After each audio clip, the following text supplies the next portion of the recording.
Bienvenidos aquí a 678. ¿Cómo están todos? ¿Cómo están, señoras y señores? Desacatados, desacatadas, acatados y todo eso. Vamos a estar hablando de esas cosas.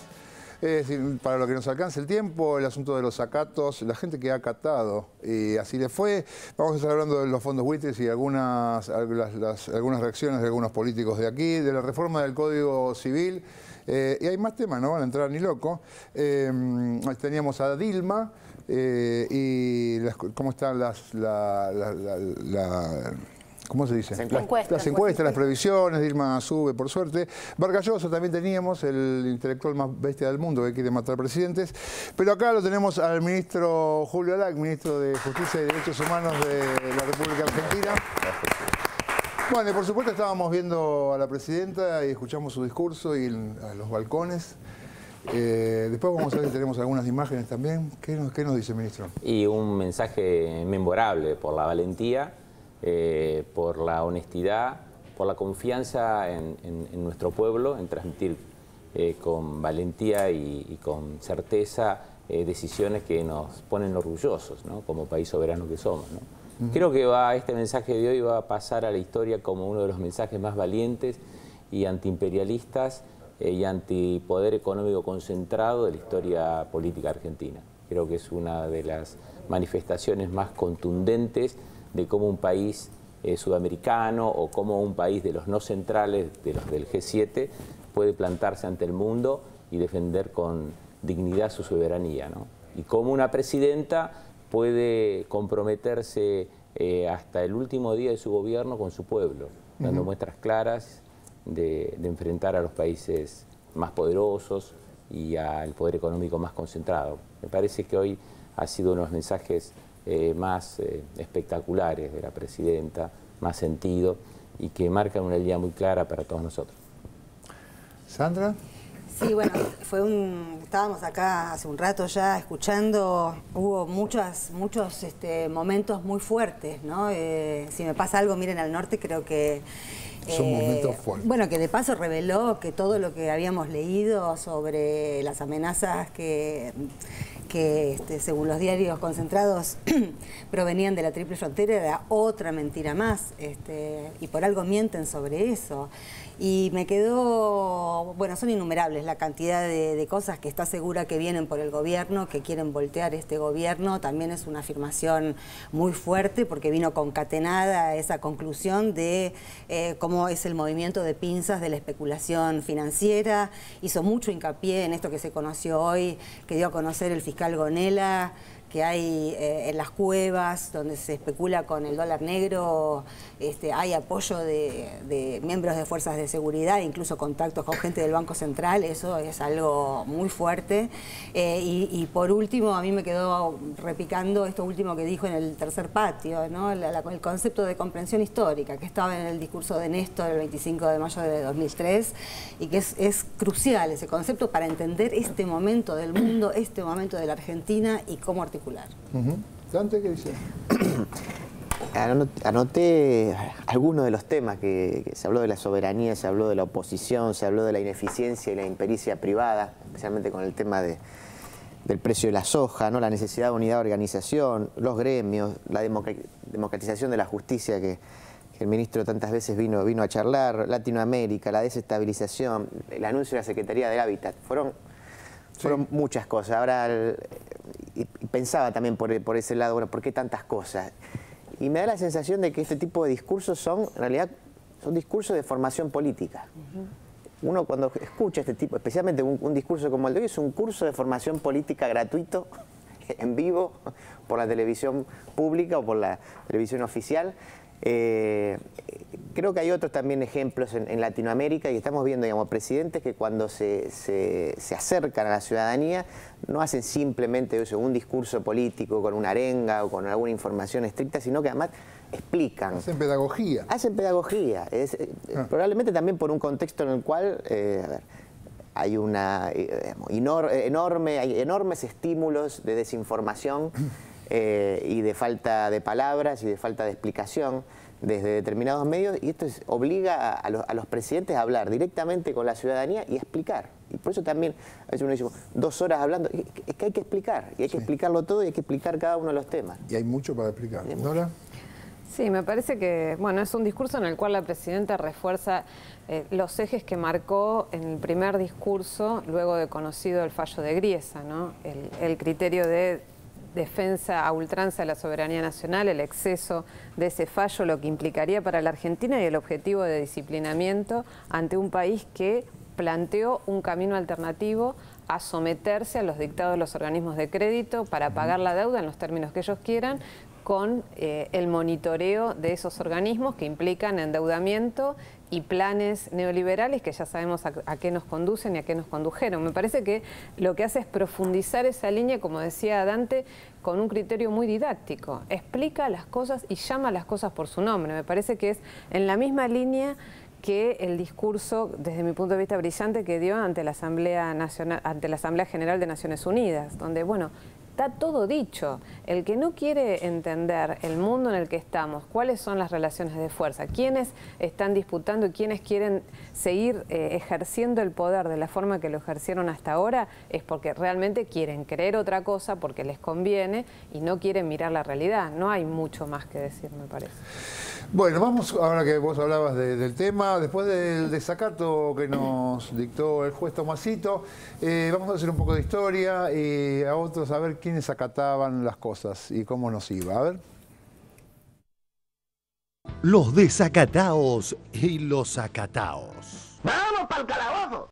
¡Desacatao! Es una locura generalizada, ¿no? Porque que un juez de Estados Unidos declare a un país soberano en desacato, realmente, bueno, me parece que es el reino del revés a nivel internacional. No entiende bien cómo funciona el desacato sobre un país. Un juez que yo tengo mis serias dudas que entienda cabalmente lo que está haciendo. Realmente da la sensación de que no entiende bien ni siquiera lo que está haciendo. Vamos a consultar a una doctora en Derecho, especialista en Derecho Internacional. Se llama Estela Maris Bioca. Si el fundamento de llegare a ser que el desacato se produce por la ley dictada en el Congreso sobre los pagos soberanos, entonces vamos a decir que nuevamente Griesa actúa fuera de su competencia y fuera de jurisdicción. Veamos, el desacato es un instituto jurídico para personas físicas o para personas privadas, pero no para una persona pública.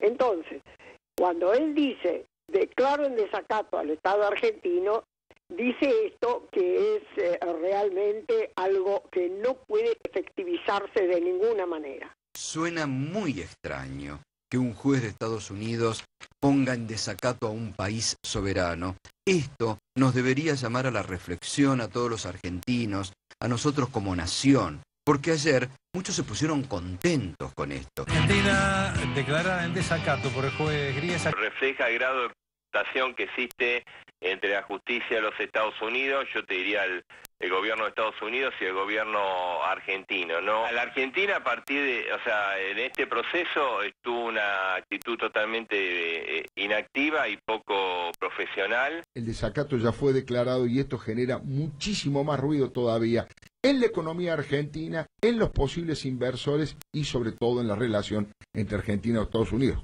Y esto, a mediano plazo, tiene efectos de carácter económico en la vida doméstica, menos empleo, menos salarios. Ya hay desacato. Bueno, y ahora usted se está yendo para el trabajo, yo abro el micrófono, comienzo mi programa y la vida va a continuar. No es cuestión de arrodillarse y decir, bueno, va a haber problemas, el dólar se va a ir de 3 a 16, lo mismo se va a ir si los de adentro hacen lo que hacen. Muchos hubieran querido pedir mucho dinero, pagarle a los fondos buitres, seguir generando deudas. En los Estados Unidos, en los países serios, cuando vos te sometés a un juez, vos estás librado a lo que él decida. Obviamente vos querés ganar el juicio. Si el juez te dice, ahora, a ver, entréguenos la provincia de Santa Cruz, o nadie, la provincia de Santa Cruz. Nadie te dijo entregue la provincia de Santa Cruz. No, y es parecido. Después de este vos fallo, pagás un poquito, yo no defiendo a Griesa, yo defiendo el sistema. Yo defiendo el sistema. Vos lo que harías es pagar que caiga la cláusula Rufo y endeudar a las próximas 3 generaciones en 500.000 millones de dólares. Yo tengo este concepto. Los fallos están para ser cumplidos. te llames como Claro, te no, llames. el fallo es ridículo, es aberrante, no. no se cumple. A O sea esa que si vos gente. tuvieras la decisión Es política, parte- pagarías y pagamos la Rufo 500.000 millones de dólares. Yo lo hubiese arreglado antes, me Ah, parece. bueno, va, me eso- parece. ¿Plantearon la República Argentina patria o buitre? Pero ¿cuál es el Yo problema? me quedo Pero vos siempre te con estás- la patria. Estamos hablando Siempre de, con la patria. Sí, la patria se la entregás y le pagás 500.000 millones de dólares. No, Vos la entregás a la patria de esa manera. El fallo del juez municipal de Nueva York permite dejar más claro que nunca las consecuencias a lo largo de la historia de la región, de las acciones de los desacataos y de los acataos. Recordá cómo en los 90 el FMI y el gobierno de Estados Unidos usaban palabras muy elogiosas para la Argentina. Decían que era el mejor ejemplo del mundo, el mejor alumno de América Latina, que era un país extraordinario. Eu lembro de Fernando Henrique Cardoso e Menem. Eles disputavam o país para ver quem era mais amigo do Clinton. Disputavam. Eu tomei 2 cafezinhos em Campo David, eu tomei 1, eu tomei 3. Sabe isso? Sabe, isso não acrescenta nada. Argentina e Brasil não precisa disso. Transmite LRA 1 Radio Nacional Buenos Aires, República Argentina, con motivo de llevarse a cabo la comida de Estado ofrecida por el señor presidente de la Nación, doctor Carlos Saúl Menem, señor presidente de los Estados Unidos de América, don George Bush. Acto seguido, para ser entregados al excelentísimo señor presidente Bush y su hija Dorothy, sendos facones criollos para que puedan comer con ellos el asado que se les ofrece. Los facones de buen acero argentino con empuñadura y vaina hechas de plata de ley tienen en oro los escudos de la Argentina en su agarradera y de los Estados Unidos de América en la puntera. El señor presidente Bush entregará $2, uno por cada facón, simbólicos de que ese acero jamás será motivo de disputa entre amigos. Los presidentes cuando se encuentran en una cumbre o algo así, como se llame, se intercambian los discursos. Cada uno sabe lo que va a decir. Papá no hablaba inglés, pero le traducen. Lo que está Dijo diciendo. que había cambiado el discurso. Claro. Entonces él agarra el de él, lo guarda en el bolsillo y le contesta las cosas que había dicho Reagan. Que las democracias han heredado cargas muy pesadas en el orden económico, que una deuda que en mi país casi llega a los 50.000 millones de dólares y en América Latina en su conjunto está alrededor de los 400.000 millones de dólares, conspira contra nuestra posibilidad de desarrollo, de crecimiento y de justicia. Esta es, señor presidente, sin duda una de las grandes diferencias en nuestros dos países. Inseguridad jurídica, lo dijo el enviado de Barack Obama a Buenos Aires, Arturo Valenzuela. Quiero transmitir esta confianza a mis compatriotas y a los mercados de afuera, que el presidente está en funciones. Ayer estuvo en casa Arturo Valenzuela. Ustedes vieron la crisis internacional de este año, donde los reyes de la administración financiera, yo escuchaba hace pocas horas al visitante, el representante o el secretario de Asuntos Latinoamericanos, que el señor Alberto Valenzuela, decir que había más seguridad jurídica del 96 que ahora. Claro. Si lo dices desde el punto de vista que había más seguridad para los grupos concentrados que venían, invertían y se llevaban todo, no tenga duda que tiene razón. Mirá la mirada de este hombre. Esto es el ALCA. Esto es 2005 en Mar del Plata. Y mira cómo lo está mirando Néstor a Bush. Hoy, lo que se le niega a la Argentina no son ya fondos o nuevos préstamos, que no hemos solicitado y obviamente ni pensamos hacerlo. Se nos niega la refinanciación si no aceptamos determinadas condicionalidades, que no son otras que las mismas políticas que nos condujeron al default. No hay doble discurso. Es decir, nosotros somos esto que yo le estoy diciendo a ustedes, integrarnos rápidamente internacionalmente, ojo, para dar sin la indignidad, incorporarnos sin la indignidad de épocas pasadas, sin ir de rodillas, sino con una Argentina realmente digna y responsable negociando internacionalmente. José Ramón Blázquez, que es un especialista en comunicación español, ha escrito una nota que se llama Elogio del desacato y dice: La desobediencia cambió el mundo y lo transforma cada día. Derribó tiranías, batió complacencias, descompuso dogmas y hoy se enfrenta a sutiles enemigos mucho más peligrosos que los viejos dictadores y los míticos dioses a los que sirvieron y adoraron los siglos. En su mejor versión verbal se llama rebeldía y es el derecho latente al ensanchamiento de la libertad real, incluyendo la impugnación de la legalidad y la disposición a enfrentarse a las amenazas que se ciernen sobre aquella en normas abusivas y poderes intocables revestidos de legitimidad democrática y hasta de amable apariencia. La libertad es un impulso poderoso que en su lúcida inteligencia es capaz de percibir lo que la oprime y frente a ese agobio, primero es la denuncia y después la subversión. Es hermosa la rebeldía cuando se tiene la razón, el entusiasmo de la libertad y el respaldo de la mayoría, cuando la ley se convierte en yugo y la libertad está sometida a la perversión normativa, está justificado el desacato. Prácticamente no hay alternativa. Bueno, aquí estamos con el ministro Alac, que nos va a explicar por qué estamos desacatados. ¿Nos puede mandar a arrestar, por ejemplo, los 40 millones en un directo, Gris? No, lo de Gris es un disparate que creo que es digno de estudio en las facultades de Derecho de todo el país o del mundo, de cómo un juez puede dictar una resolución que no tiene ningún asidero ni en el derecho internacional público, porque va en contra de todos los principios del derecho internacional público, ni tampoco en el derecho positivo de su propio país, porque su propio país tiene una ley que es federal, no es estatal, de inmunidad de Estados soberanos, que prohíbe en forma terminante que la justicia invada en la jurisdicción y en las decisiones de un país soberano como el nuestro.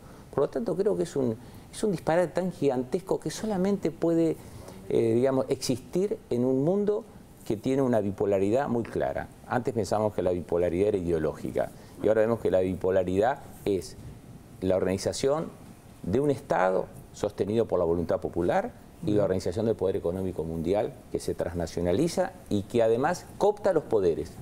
Yo creo que lo de Griesa es una clara manifestación de la cooptación de un juez por el poder económico financiero de Estados Unidos que claramente opera contra un país soberano como el nuestro. Hoy más que nunca, lo de Griesa, lo hablábamos recién, ¿no?, mientras veíamos el discurso de la presidenta, demuestra claramente el rostro del poder económico financiero salvaje y una vez más se genera en nuestro país el viejo enfrentamiento como fue en la época de Irigoyen o en la época de Perón. En la época de Perón quedó sintetizado en Braden-Perón. Creo que hoy en el país vamos a una síntesis, nada novedoso, que es Griesa como expresión del poder económico financiero internacional que pretende pisotear la soberanía de un Estado soberano como el nuestro y la presidenta, que es la que encarna esta lucha. Claro. Lo que a mí me duele quizás que en esta situación en donde nuestro país es agredido por un poder externo, por el poder económico, la oposición mire para el costado o tenga una actitud pasiva. ¿Por qué lo decimos? Porque en el retorno democrático, cuando en el gobierno de Raúl Alfonsín, que ahí manifestaba su oposición al modelo mundial de Reagan y de Bush, de exportar la democracia con globalización, ¿no? En el gobierno de Alfonsín, cuando Alfonsín tenía dificultades en su gobierno, yo recuerdo que las corrientes mayoritarias de nuestro partido fueron en Semana Santa, no solamente a la plaza a decir estamos con el presidente de la República elegido democráticamente, sino que nuestro máximo dirigente entonces, que era Antonio Cafiero, subió al balcón de la Casa Rosada y se abrazó con Alfonsín y dijo, nuestra fuerza política va a estar con usted. Y era un levantamiento de un grupo de carapintadas que fue rápidamente controlado. Era mucho menos grave que esto.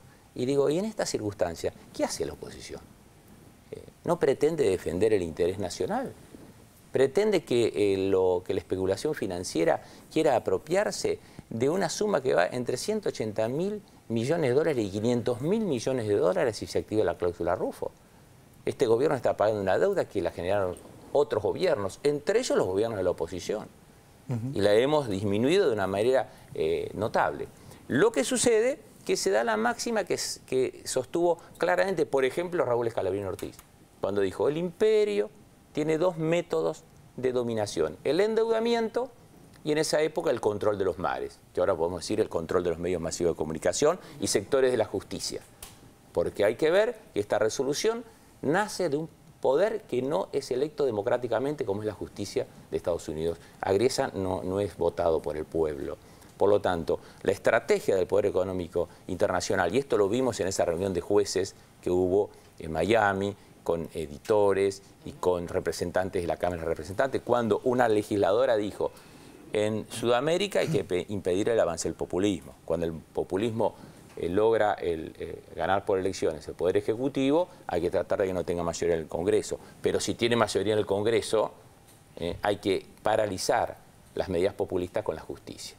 Por lo tanto, la justicia, que no es elegida por voto popular y que no rinde el examen de representación como rinden el Poder Ejecutivo y el Poder Judicial, el Poder Legislativo, así también en Estados Unidos, saca este fallo en donde, pese a que han pasado décadas, siguen insistiendo en el endeudamiento. Necesitan que los países estén endeudados, no solamente para cobrar intereses usurarios, como nos quieren cobrar los buitres, sino como un sistema de dominación de esos países. Y no te dejan salir. Es más o menos como la situación que le pasa a cualquiera cuando tiene una tarjeta de crédito y va a una entidad financiera y dice quiero darla de baja y te ponen 1000 trabas porque el negocio es capturar al que pide prestado y no dejarlo salir.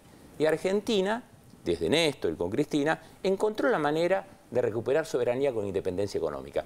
Porque no hay soberanía si no hay independencia económica. Y no hay independencia económica si debes.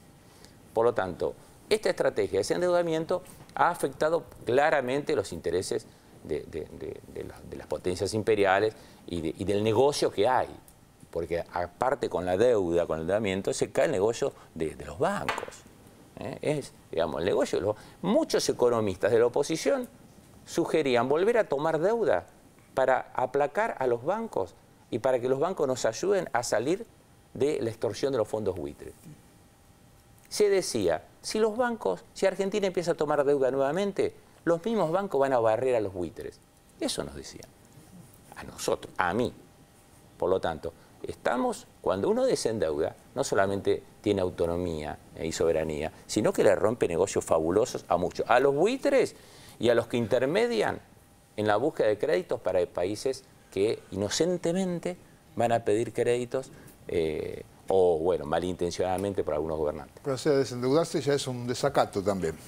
Para la comunidad financiera internacional pretenden que todos los países estén endeudados a altas tasas usurarias y tenerlos cautivos. Claro. Y que todo el esfuerzo nacional esté canalizado en pagar los intereses como un negocio del sistema financiero internacional, depredador.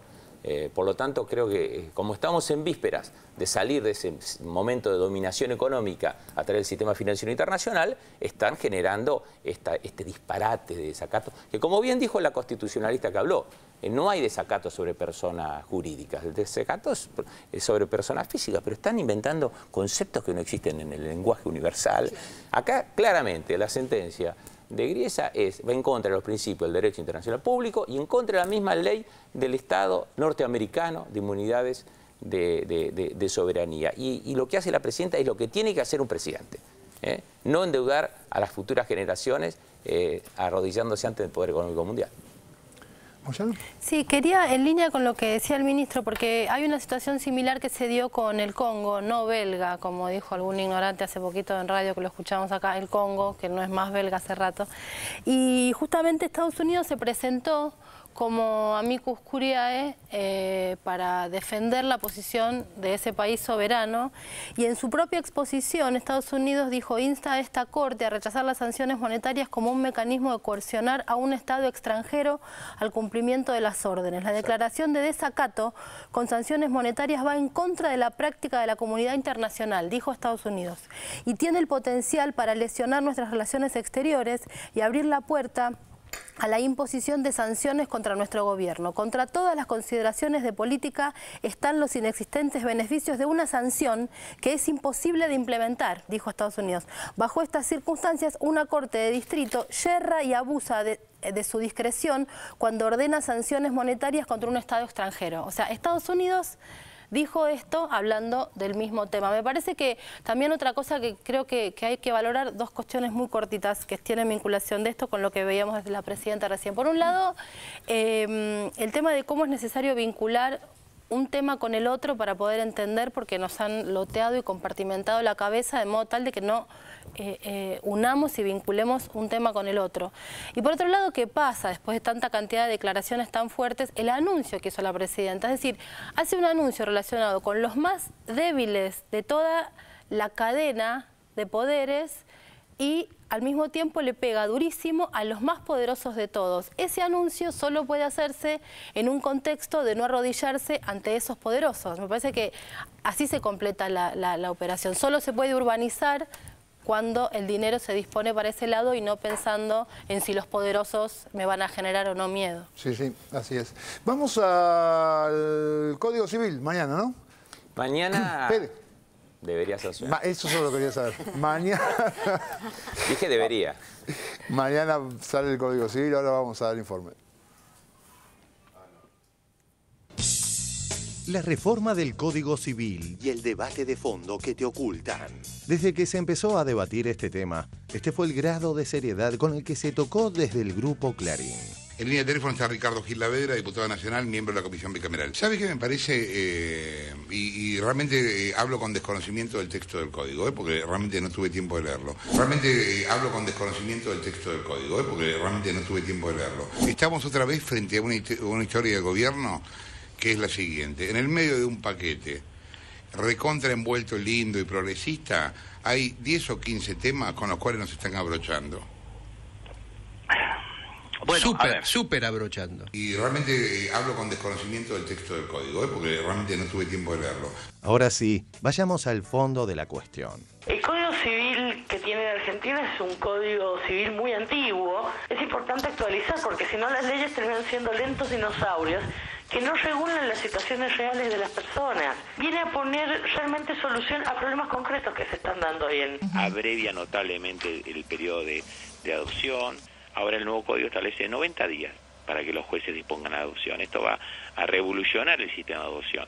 Establece el reconocimiento de relaciones convivenciales de hecho, regula la reproducción humana asistida, reconoce, por ejemplo, el derecho de los pueblos originarios, divide la separación de bienes del divorcio, permite la conformación de la sociedad de una sola persona. Esto va a estimular el carácter empresarial de muchos que por ahí no quieren hablar una sociedad porque hoy se confunde el patrimonio personal con la sociedad.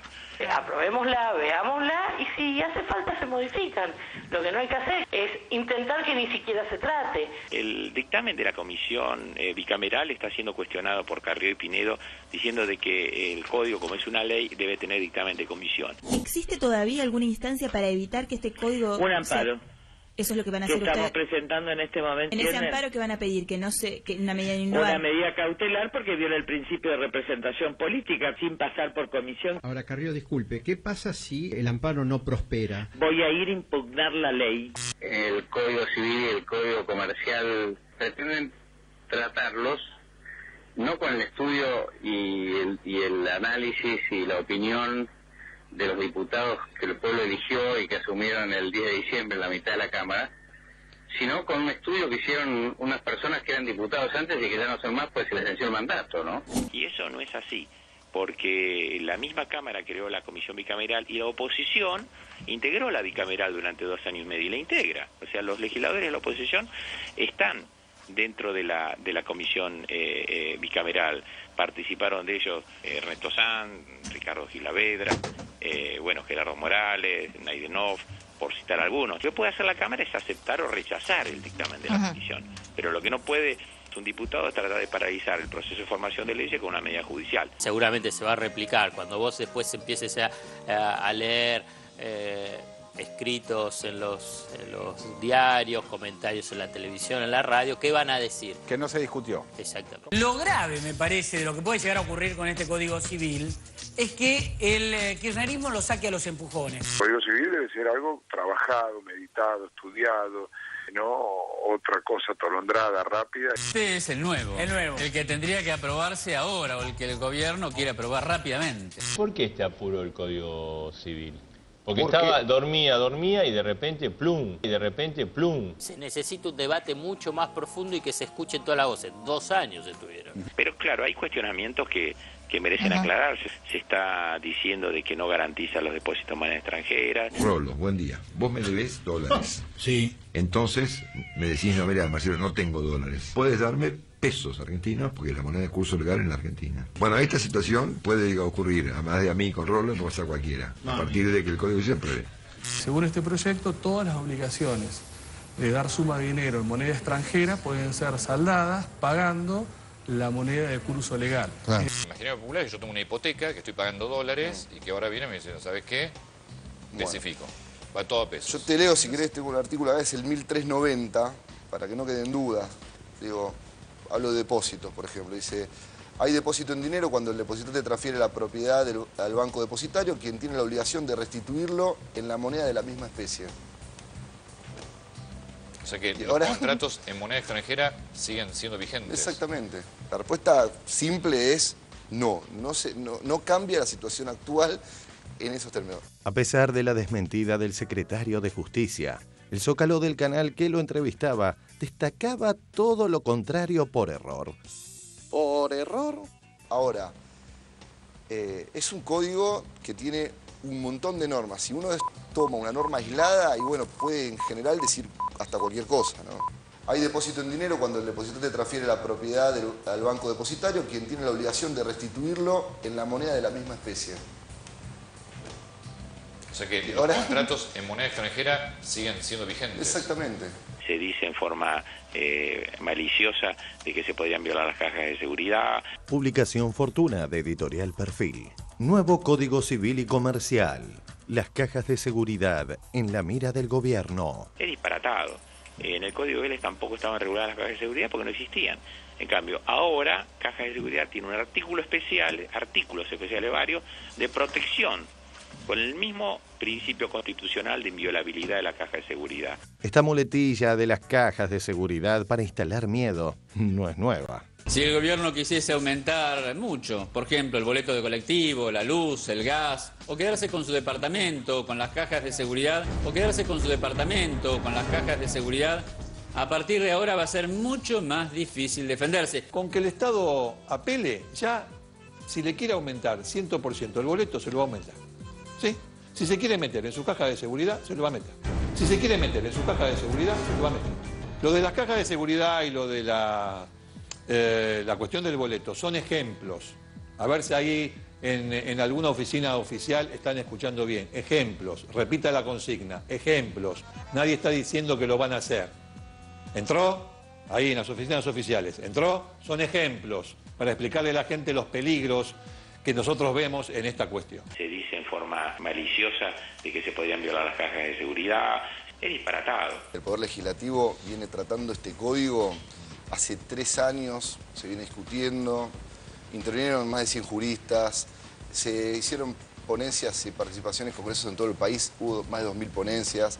El Senado introdujo 180 modificaciones y la Cámara de Diputados es la Cámara revisora. El código va a requerir modificaciones, sin lugar a dudas, es un código. Ahora, este código es sustancialmente mejor que el código que teníamos, que era un código del siglo XIX. Bueno, muy bien, acá estamos con el ministro Alac. No le voy a preguntar ejemplo de qué es una caja de seguridad, porque... ¿Es verdad que usted se va a quedar con todos los departamentos, todos los hijos y todas las cajas de seguridad de los 40 millones de argentinos? Es un poco mucho, ¿no? Es un poco mucho. Es un ejemplo. Pero es un ejemplo que damos ya. Bueno, vamos a hacer un concurso de disparate, ¿no? Bueno, sí, qué sé yo, cualquier cosa se puede decir. No, lo que han dicho algunos periodistas opositores y miembros de la oposición, digamos, pueden hacer un concurso con Griesa a ver cuál dice o hace cosas más disparatadas. Es un desacato a la verdad, ¿no? Es un desacato a la verdad, exactamente, Barone. Porque acá lo que ha hecho el código, digamos, merece una reflexión. Sampaio decía que el código civil comercial era el civil, ¿no? Ahora es civil comercial. Era casi tan importante como la Constitución. Por lo tanto, mañana vamos a asistir a la sanción de la ley más importante de los argentinos, porque regula todo. Regula no solamente la vida de las personas, regula la vida antes que las personas nazcan y regula la vida de todos nosotros hasta después de nuestra muerte. Regula las relaciones de familia, las obligaciones, los contratos, las sucesiones y ahora encima las sociedades comerciales también, por las modificaciones que se han introducido. Por lo tanto, es sin duda la ley más importante, porque la otra más importante es la Constitución, pero con una diferencia, que la Constitución no la sanciona el Congreso, ¿cierto? La sanciona otro cuerpo, que es una convención constituyente. Yo creo que la oposición, que sabe que es un código moderno, que es un código que incluye dos cosas fundamentales. Primero, adecúa el derecho privado a las convenciones internacionales. Convenciones que se incluyeron en la reforma del año 94 y que rigen plenamente en el país. Todas las convenciones de Naciones Unidas, las convenciones de la Organización de los Estados Americanos, nuestro país la ha incluido en la Constitución. Esos principios están incluidos en el nuevo Código Civil. Y por otro lado, además de estar ajustado hacia arriba, digamos, hacia las convenciones universales, que son protectoras de los derechos individuales y los derechos sociales, está ajustado hacia abajo, está ajustado a la realidad social nueva. Reconoce, por ejemplo, las uniones convivenciales, reconoce obviamente las nuevas instituciones que se han sancionado, como el matrimonio igualitario, pero reconoce que algunas cuestiones como la adopción son importantes para los argentinos. Y hoy en Argentina tenemos más o menos 10.000 niños en condiciones de adoptabilidad y, parece mentira, 10.000 aspirantes. O sea, la misma cantidad de familias que niños. Y sin embargo los trámites son lentísimos, son largos, los chicos quedan desprotegidos mucho tiempo, sin hogar. Porque el código actual no tiene plazo y ahora se pone un plazo. Ahora se pone un plazo de 90 días para declarar la adoptabilidad del niño. Siempre cuidando la protección del niño, ¿no? Preservando al niño. Pero también regula las nuevas formas de capacidades. Dejamos de hablar de discapacitados, sino que empezamos a hablar de capacidad restringida. Tenemos en cuenta las convenciones de discapacidades que hay sancionadas y que el país incorporó.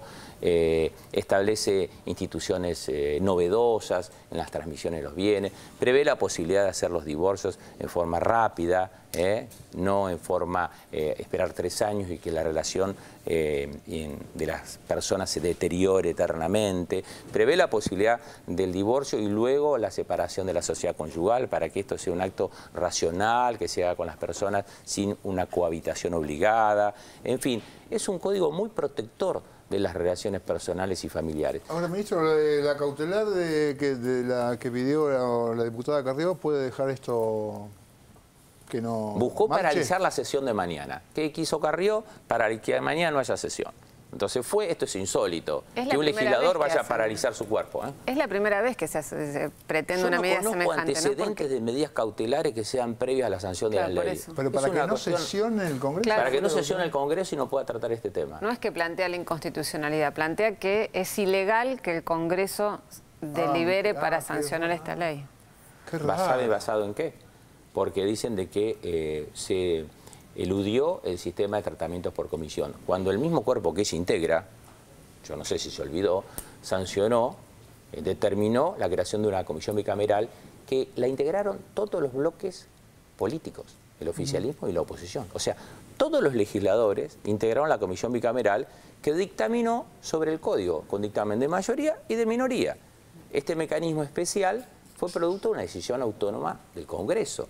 Por lo tanto, ahora que se quiera plantear que el dictamen de la bicameral elude las normas constitucionales, es un disparate mayúsculo. Por eso finalmente hace un rato el juez Marinelli, juez federal contencioso administrativo número 1 de la capital, acaba de rechazar la cautelar dándole una lección de derecho, diciéndole que en Argentina existe la división de poderes, que el Poder Judicial no puede paralizar la actividad de otro poder, porque si no, el Poder Legislativo podría mañana decidir juzgar a las personas, o el Poder Ejecutivo podría decidir, si no existirían estas zonas de reserva de los 3 poderes, el Poder Ejecutivo podría decir, bueno, mañana voy a juzgar a cualquiera y lo voy a condenar a pena de prisión.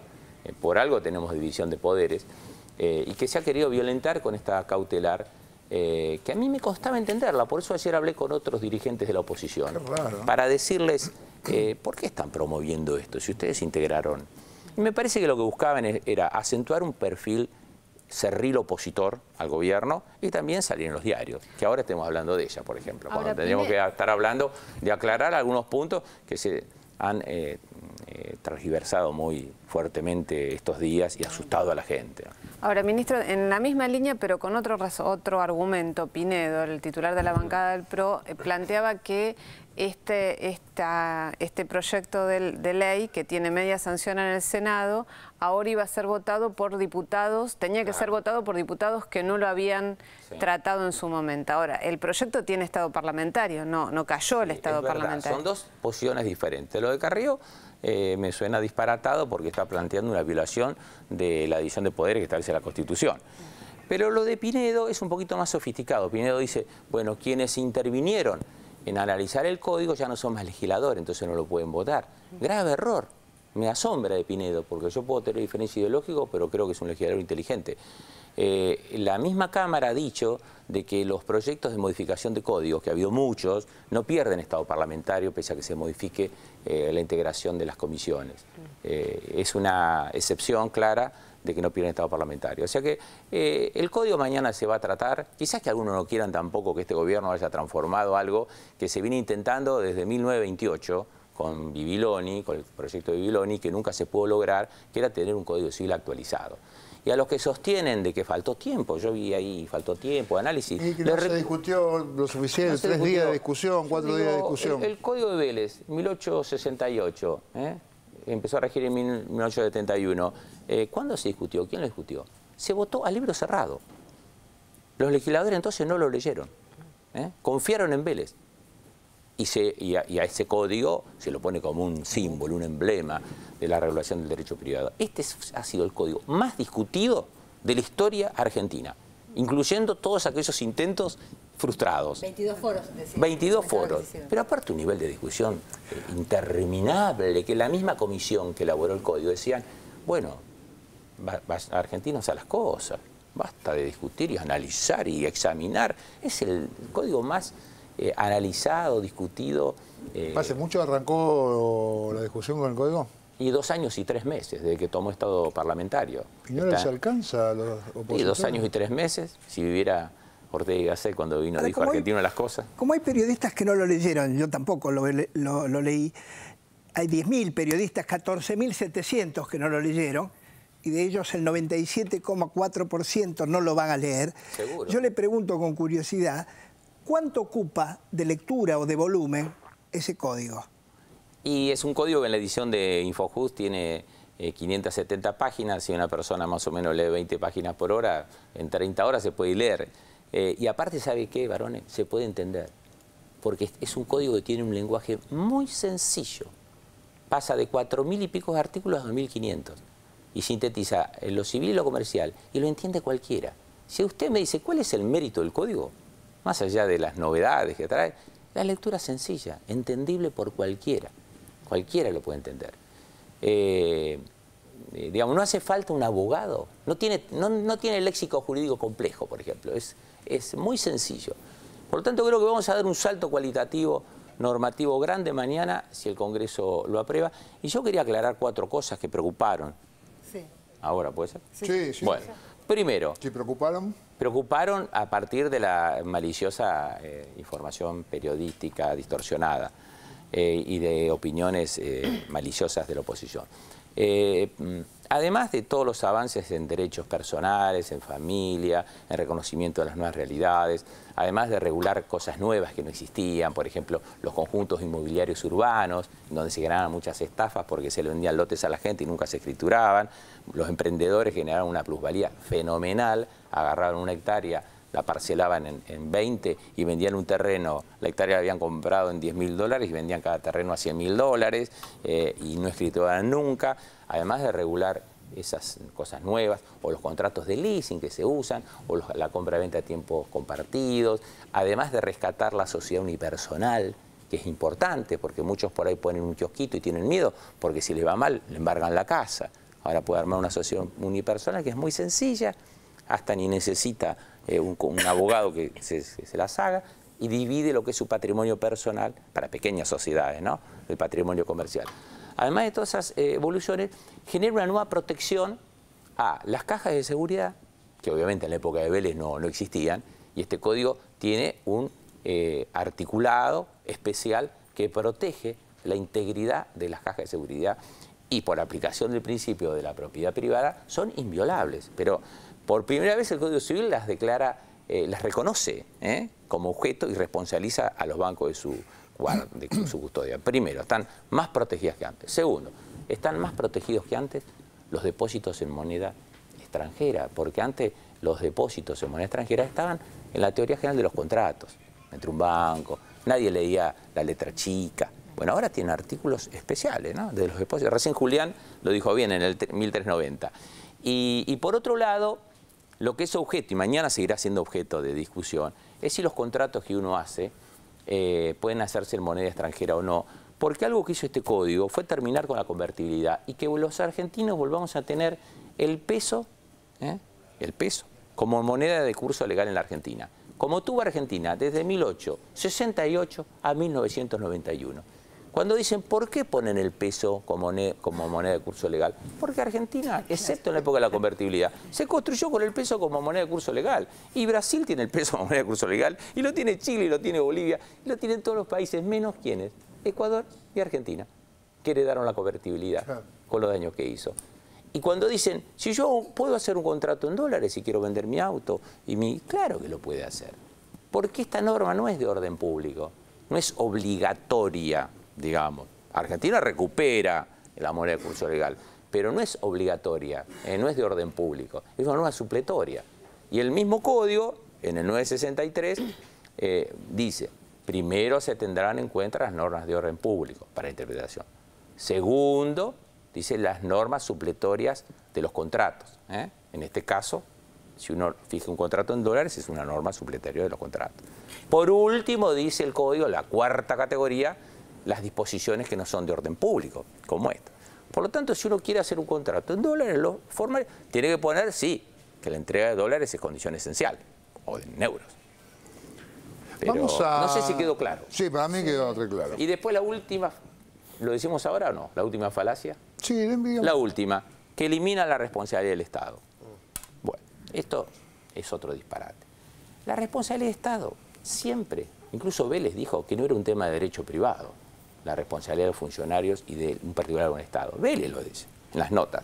Sino que es un tema del derecho público, porque el Código Civil regula relaciones entre particulares y el derecho comercial. Y el derecho, la relación con el Estado es una cuestión de derecho público. Ahí se construye la teoría del derecho público, del derecho administrativo. Entonces se había incluido, la comisión lo había incluido dentro del Código. Esta es la eterna disputa entre civilistas y administrativistas. Y nosotros pusimos las cosas en su lugar. Dijimos, no. Nosotros, le digo, con asesoramiento de quién, del ex procurador, por ejemplo, del Tesoro de Fernando de la Rúa, que es un especialista en derecho administrativo, y que defendió en su gestión, de la Procuración del Tesoro, el interés público como pocos, de la máxima autoridad de derecho administrativo del radicalismo como la autora Reirís, que sostiene lo mismo, que es un disparate regular en el Código Civil la responsabilidad del Estado. Ni hablar lo que pensaban los constitucionalistas franceses que consultamos, españoles, que no les decían, ¿cómo pueden meter la responsabilidad del Estado en el Código Civil? Bueno, la responsabilidad del Estado se legisló en una ley que ya se sancionó en julio, en donde está regulado dentro del derecho público la responsabilidad del Estado de los funcionarios. Por otro lado, si uno lo metía en un código que tiene alcance nacional, como es el Código Civil, ¿qué le generábamos a las provincias? Invadíamos las competencias de las provincias, que son preexistentes a la nación. Y que las provincias han delegado algunos poderes en el Estado federal, pero no todos. Entonces, además, hasta por eso, para respetar el federalismo, se dijo, vamos a hacer una ley de responsabilidad del Estado para el Estado federal, y si quieren las provincias que adhieran, de hecho, ¿no? Pero muchas ya lo tienen regulado. Por lo tanto, andar diciendo de que se ha eliminado la responsabilidad del Estado es una maldad sin límites, porque aparte la ley está vigente desde julio, y está donde debe estar, dentro del derecho público. Qué bárbaro. Bueno, vamos a hacer ahora sí, vamos a nuestro informe de hoy de los fondos buitres con Wiener, que promete tener mucho respeto con las injusticias cuando vienen de los poderosos, y a otro que lo echaron por defender a los buitres. Ahora lo vemos. Fondos buitre. Los miedos de Wiener y los intereses de Nielsen. Quien volvió a mostrarse coherente con la ideología neoliberal no fue otro que el mismísimo socialista Hermes Wiener. ¿Qué opina de las declaraciones de Hermes Wiener sobre que él hubiera sido más respetuoso con Estados Unidos. Si nosotros debiéramos hacer una intervención de esa naturaleza, seríamos bastante respetuosos, ¿no? Con el país convocante, y que significa nada más y nada menos que la primera economía del mundo, ¿no? ¿Ustedes adhieren a esta postura de ir a criticar o a poner sobre el tapete la situación de los fondos buitre? El tema del terremoto financiero, creo que realmente no es así, ¿no? Nosotros somos muy críticos de una posición de esa naturaleza. Después de esta manifestación de un socialista reconociendo la plena vigencia de la mano invisible de mercado, me cuesta creer cuál es la verdadera profundidad y convicción ideológica. Inclusive el tema central respecto a la posición de Argentina en defensa de un país soberano es exactamente la misma posición, es que si uno observa que la están violando a una hija que por ser una persona muy grandota no le va a decir absolutamente nada. Yo la verdad que cada vez que escucho a Wiener no entiendo por qué se sigue llamando socialista, por qué directamente no le cambia el nombre a su partido y le pone Partido Liberal, porque ha defendido la mano invisible de Adam Smith. Creemos todavía en la más visible del mercado, ¿no? Ahora está preocupadísimo por si Estados Unidos se enoja con nosotros. Hubiera votado a Capriles, dijo, ¿no? Hubiera votado a Capriles. Hubiera votado a Capriles. Yo hubiese votado por Capriles. Incluso lo más grave son estas declaraciones profundamente ideológicas. Una vez más, enfrentarse contra el gobierno poniéndose del lado de Griesa, de los fondos buitre, del núcleo más perverso del capitalismo contemporáneo. Otra careta que este tema deschavó. Veníamos viendo en los medios opositores y hasta el hartazgo la opinión del economista ahora masista Guillermo Nielsen. La realidad es que su opinión no es la de un libre pensador, sino la de un asesor de los buitres. En momentos como este, que son extremadamente negativos, esto va a ser muy costoso. El desacato a Griesa fue un gravísimo error estratégico. Y estamos con la economía y estamos con alguien que de esto sabe mucho, que es Guillermo Nielsen. Yo creo que lamentablemente es el gran error estratégico de los últimos tiempos del gobierno, ¿no? ¿Cuál? ¿Haberse enojado? No, el error es haber entrado en default, no haberse avenido a lo que disponía Griesa, no haberse avenido a lo que disponía Griesa. La Argentina hoy debería estar buscando entre 15.000 y 20.000 millones de dólares para que este gobierno entregue pacíficamente y sensatamente el gobierno. O sea que si este gobierno no se financia, no va a ser pacífica la salida. Y yo me temo que no. O sea que si este gobierno no se financia, no va a ser pacífica la salida. Y yo me temo que no. Nielsen se fue del siolismo, o lo fueron, y pasó al masismo. Sí, lo echaron en principio por las posiciones muy críticas al manejo que estaba haciendo el gobierno con los fondos buitre. Era muy funcional a los fondos buitre, pero empezaron a investigar y confirmaron que asesora tenedores de bonos en default, asesora fondos buitre, por eso el gobernador Scioli lo echó directamente de los economistas que lo asesoraban. Efectivamente se ha confirmado que se ha acercado a Massa. Cerramos un preacuerdo, llamémosle así, con el equipo de Massa que está trabajando las candidaturas de la capital federal. El proyecto de Massa es muy claro en esto y tiene una ingeniería financiera adecuada para realmente garantizar que la gente cobre acá. Es abrumador, es una locura esto. Un hombre que trabaja para los fondos buitres, entrevistado por nosotros, por los medios en general, que dice toda esta andanada de negatividades porque está al servicio de esos intereses.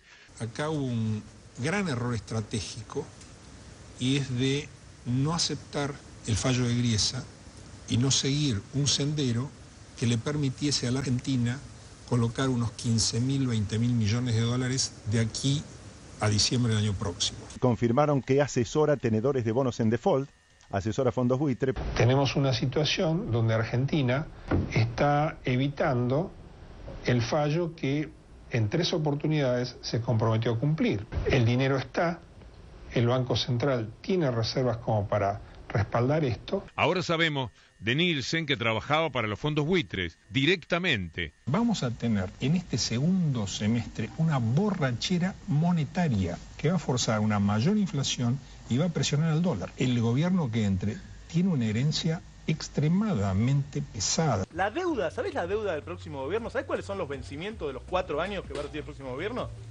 1.500 millones de dólares por año le vencen al próximo gobierno. Jamás ningún gobierno recibió una herencia de deuda tan baja como la va a recibir el próximo gobierno. El gobierno que entre tiene una herencia extremadamente pesada. La deuda, promedio de los países hoy es el 100% del PBI. El PBI argentino son 650.000 millones de dólares. Argentina debe 200.000. Mirá si puede pedir plata en el caso que quiera. Argentina necesita 100.000 millones de dólares, todavía sigue muy abajo del PBI. Tiene una deuda mínima. El gobierno que entre tiene una herencia extremadamente pesada. Jamás ningún gobierno recibió una herencia de deuda tan baja como la va a recibir el próximo gobierno. A ver la deuda de los países serios. En los Estados Unidos y en los países serios. En el diario El País de España, España es el segundo país con mayor deuda externa tras Estados Unidos. El FMI advierte de la necesidad de reducir la dependencia exterior de los países más endeudados. Y acá está el siguiente cuadro.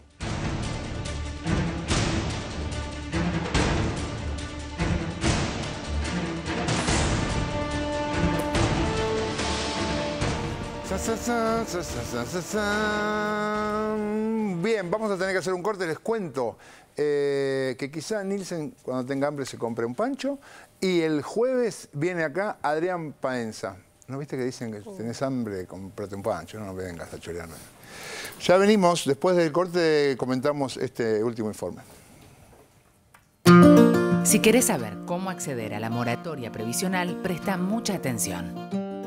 Para realizar el trámite, los futuros jubilados deberán solicitar un turno en la página web de ANSES, www.anses.gov.ar, llamar al 130 o enviar un SMS al 26737. Allí deberán enviar la palabra moratoria, espacio DNI del solicitante, espacio sexo del solicitante, F si es femenino y M si es masculino. Automáticamente se le otorgará un turno para presentarse en la oficina de ANSES con toda la documentación necesaria.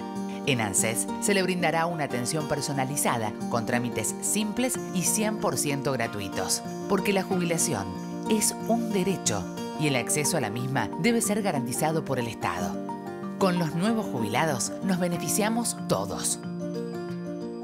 ANSES, con nuestros abuelos y con cada argentino, siempre.